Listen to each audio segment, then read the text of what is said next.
Hello and welcome to a brief history of racism in the United States, a subject that's very topical at this time, just after we've watched these particular videos. So I'm going to give you a bit of background on racism and tolerance in the States. So in the 1600s, Africans were brought to America by the British to be slaves in their new colonies, to pick cotton, to do labor, to eventually work on sugarcane plantations, etc. The ships they came over had horrendous conditions. They were dirty, filthy. As many as 8 million died on the way to America and were just sort of thrown overboard. This is men, women, children. And there was a pretty vibrant slave trade in Africa amongst Africans as well, who would then enslave people and then send them to the British. Very vibrant economy that way in a negative way. So slaves typically worked on farms where slave masters owned them as though they were property. They could legally whip slaves, kill them if they wanted. They could sell off a child or the wife of a slave to a plantation down the road. So it was particularly horrific. They were treating people just like property. Just to show you how brutal it was, here's a slave who had been whipped.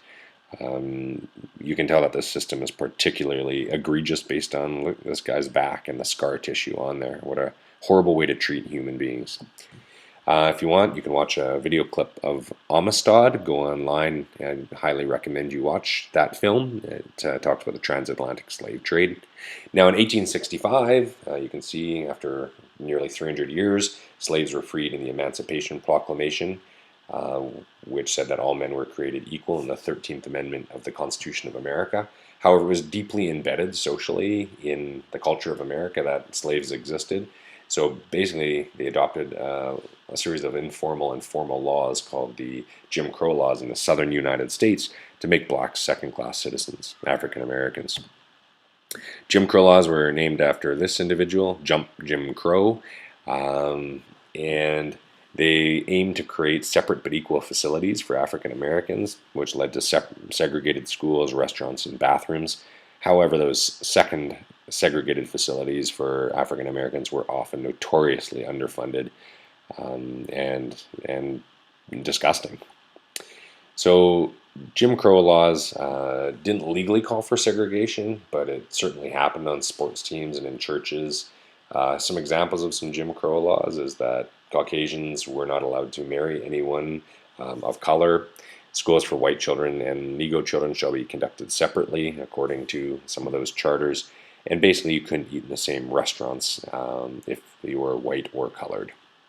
So here's some examples of some of these egregious examples of racism. You can see down there, colored water fountains only, help wanted white only, the Rex Theater, but it was only for colored people.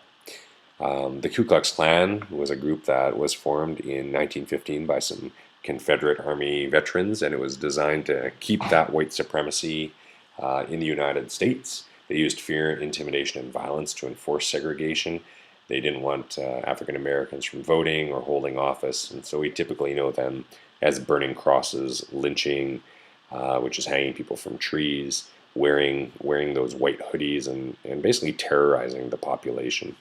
And at its peak in about the 1920s, they actually had about 4 to 5 million people joining its ranks, and that would be your sort of white-collar individuals. There would be police officers. There was politicians, grocery store clerks. People joined as a social club to do incredibly evil things. One of the most famous of many millions of acts of terror by the KKK was in 1953. They blew up a Baptist church and killed 4 young black girls. Bob Dylan wrote a song called The Death of Emmett Till, which was about a 14-year-old boy who was found beaten to death, his eyes gouged out, shot in the head, and he was the guys who killed him, who admitted to it, were actually acquitted of the murder, which shows just how terrible things were in the States that way. Lynching is horrific. Between 1868 and 71, the KKK were involved in about 400 lynchings, so that's just a 3-4 year period there.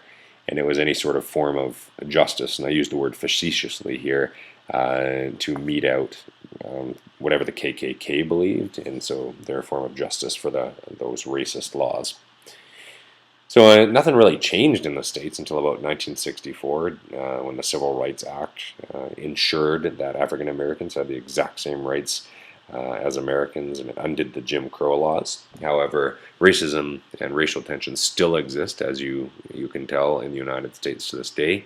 I'm not going to show you a video clip of it, but the Rodney King video is available online, and it shows the LAPD beating Rodney King, and eventually those police officers were also acquitted of any wrongdoing. And if you watch the video, it's particularly brutal. And we're seeing that sort of played out today. So I hope this gives you a little bit of background to help you understand where the racial tensions have come from and the brutality of that situation in the United States. And it's really a continuation of going back to the 1600s. Thanks for your time, and I hope this gave you a bit of background.